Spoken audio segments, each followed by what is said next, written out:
सच्चा हनुमान भक्त सुरेश आप्पासो हारके सावकर सलगरे येथे साकारत आहे। पश्चिम महाराष्ट्रातील पहिली 55 कोटी हनुमान मूर्ती सांगली जिल्ह्यातील मिरज तालुक्यातील सलगरे नगरीत भक्तिभाव, वैदिक मंत्रोच्चार आणि दैवी वातावरणात साकार होत आहे। 55 फुटांच्या भव्य, दिव्य आणि मनमोहक हनुमान मूर्तीची प्राणप्रतिष्ठा सोहळा देवतांच्या मूर्तीसह ढोल ताशांचा गजर, रथ, हत्ती, उंट, घोडे, नगर प्रदक्षिणा, हेलिकॉप्टरमधून पुष्पवृष्टी, प्रवचन, कीर्तन, भजन, पंचाचार्य, कलश पूजन, सामुदायिक हनुमान चालीसा, पठण, हवन, आरत्या आणि महाप्रसादाचा लाभ घेण्यासाठी आपण सारे कुटुंबियांसह अवश्य उपस्थित राहा आणि या अविस्मरणीय क्षणाचे साक्षीदार व्हा। या मूर्ती प्राणप्रतिष्ठा सोहळ्यासाठी सदर्भ सिंहासनाधीश्वर श्री श्री श्री 1008 जगद्गुरु सिद्धलिंग राजदेशीकेंद्र शिवाचार्य महास्वामीजी उज्जैनी महापीठ यांच्या शुभहस्ते होणार आहे। त्याशिवाय महाराष्ट्र राज्याचे ग्रामविकास मंत्री जयकुमार गोरे हे देखील उपस्थित राहणार आहेत। हा कार्यक्रम शुक्रवार दिनांक 10 ऑक्टोबर ते 14 ऑक्टोबर रोजी स्थळ महादेव मंदिराजवळ जानरावाडी रोड सलगरे। विजयकांत यांच्या धर्तीवर स्वयंसेवी बल उभारण्याची मागणी। शिवभक्त सेना संस्थापक शिवकुमार।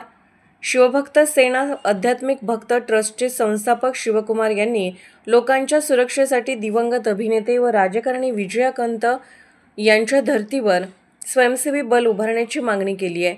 शिवकुमार यांनी शिवभक्त सेना रकुथा रिऊ ट्रस्ट स्थापन करून शिवमंदिराचे एकत्रीकरण करण्याचे कार्य हाती घेतले आहे।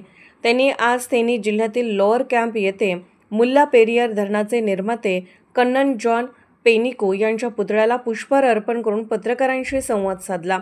करूर येथे घडलेल्या दुर्दैवी घटनेवर भाष्य करताना ते म्हणाले, या दुर्घटनेबाबत जबाबदारी टाळली जाऊ नये। दोन्ही गटप्रमुखांनी जबाबदारी स्वीकारली पाहिजे। विजय समर्थक गटाने मर्यादित जागेमुळे दुर्घटना झाली असा आरोप केला, तर सरकारी गटाने कार्यक्रमास उशिरा पोहोचल्यामुळे ही घटना घडली असे म्हटले। विजय यांच्या उशिराबाबत प्रश्न उपस्थित करत शिवकुमार म्हणाले, विजय हे राजकारणात नवे असले तरी वेळेचे काटेकोर पालन करण्याची जाणीव त्यांना आहे। कामराज यांनी वेळेचे जे शिस्तबद्ध पालन केले त्याचा आदर्श घेतला असता तर परिस्थिती वेगळी असते।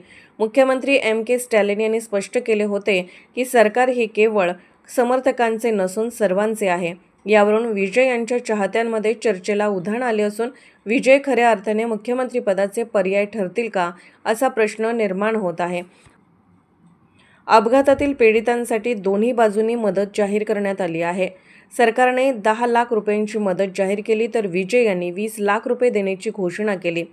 यावर भाष्य करताना शिवकुमार यांनी प्रश्न उपस्थित केला की सरकारपेक्षा जास्त रक्कम जाहीर करून विजय खरंच पर्यायी राजकारण मांडत आहेत की पारंपरिक राजकीय पद्धतीचाच अवलंब करत आहेत।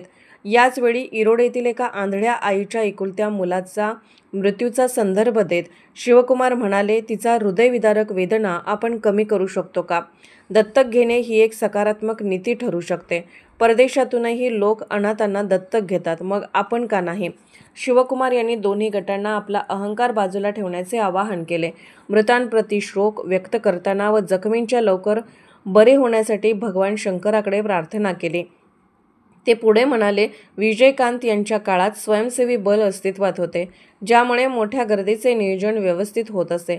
आजही त्याच धर्तीवर स्वयंसेवी बल उभारण्याची गरज आहे। विजयकांत यांचे कुटुंबीय मला यासाठी प्रोत्साहन देत आहेत। शेवटी त्यांनी विजय यांना भविष्यात वेळेचे काटेकोर पालन करण्याचा सल्ला दिला।